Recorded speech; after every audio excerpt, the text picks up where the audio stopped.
We rolling here? Are we live? Think. What's up, everybody? Hello, this is Brian McCarthy.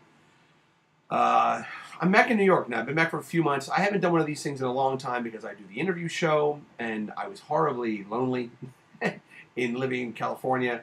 So it was kind of cathartic for me to talk into that green light and share stories or just whatever dumb shit I thought might be interesting. And I have a story that there's a guy who's named Kelvin or something from Scotland who's a fan of the show that I do. And there's a story that I keep talking about that happened to me in Glasgow, Scotland. And I keep saying I'm going to tell it on the radio show, or not radio show, internet, whatever the fuck you call it, podcast, whatever. And I keep forgetting to tell the story because I get there and we have a guest and I have Marty and I just forget. So I'm going to tell it now and I'm going to send it to you, Kelvin, on the Twitter. So thank you for giving a shit. So this is what happened. So about 7 years ago, I was in Scotland with my wife and her family, her sister, her then brother-in-law, the two kids, and my in-laws, my mother and her father. And her mother and father, great people, and they like to, fucking light went out, I hate when that happens, they like to dine out. They like to go to nice restaurants, and I like to go to nice restaurants too. So we're in Glasgow, Scotland, lovely town.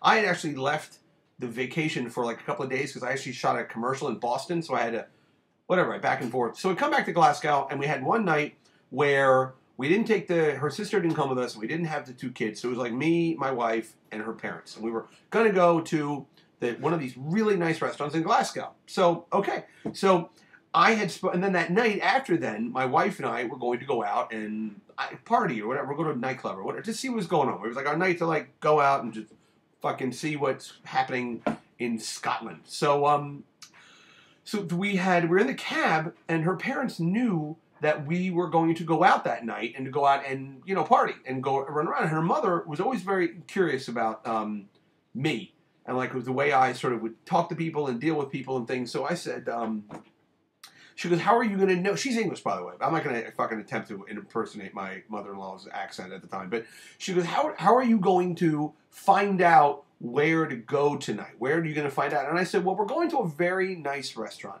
And traditionally, the waiters in that place or the bartender, whomever, those guys are going to know what's the good spot to go. So I'll just ask the guy, our waiter, or whomever I feel like talking to the restaurant that works there, and I'll say, hey, what's the spot? What's the haps tonight? And where's the fucking gay leather bar? Just kidding. Not anymore. Haven't had gay sex in over 3 weeks. No, just kidding. So anyway, we get to the restaurant. Guy comes at the table, right? Waiter comes up, and he's black. A fucking black guy, and he's got the thick Scottish accent. And he's like, hello, right to see you. My name is Judy. And I'm like, how's this guy black? And he sounds like he's Scottish, but I guess he's from the Caribbean or something. I don't know. So he's a nice guy. It's my dog in the back. It's Maggie. Very nice guy. We eat. Food is spectacular. I'm getting drunk. I had a couple martinis, wine, dessert wine, whatever. So at the end of the meal, her parents are like, are you going to ask him? And now I'm embarrassed because now it's like I'm asking because he's black. It seems kind of racist. Like, hey, black Scottish guy, where do you go for the white women? Or you know what I mean? It's just, I didn't want to ask him because I felt like it would be patronizing or condescending. Like, hey, you're black. Where's a good spot to go, you fucking black son of a bitch, you black Scottish guy? Anyway, so the guy goes, I go, fuck it, I have to ask. So he comes over the table and we're all sitting there. And I say to the guy, I said, hey, my girlfriend and I, we weren't even married yet. I said, my girlfriend and I, we want to go out tonight. It's somewhere fun in Glasgow. Can you recommend a place? I want to party tonight. Can you help me out with that? And he goes, yeah, I can help you. And he goes, come see me at the service station by the cappuccino machine, and I'll tell you what to do. That's a great Scott. Isn't that good? That's European theater training right there, folks. So I go, all right. So, okay, so we kind of get everything ready, we get our jackets and shit, we get ready to go, and walk out the door, and I go meet the guy over the service station, and he goes, you want to party with me tonight, eh? And I go, yeah, and he pulls out his pocket, and he has all his bags of cocaine. And he goes, I've got 100-pound bags, 100p, 60p, and I got a 300p, that's an 8-ball, 3.5 grams. And I'm like, I said, maybe you misunderstood. I was looking for like a recommendation on a nightclub. And he's like, oh, you don't want any gear? They call it gear. I was like, I mean, I'm no Boy Scout, and I have done a lot of cocaine in my life, but I mean, not I don't know, not in Scotland with my wife, and it just didn't feel right. So I said, yeah, no, I'm sorry.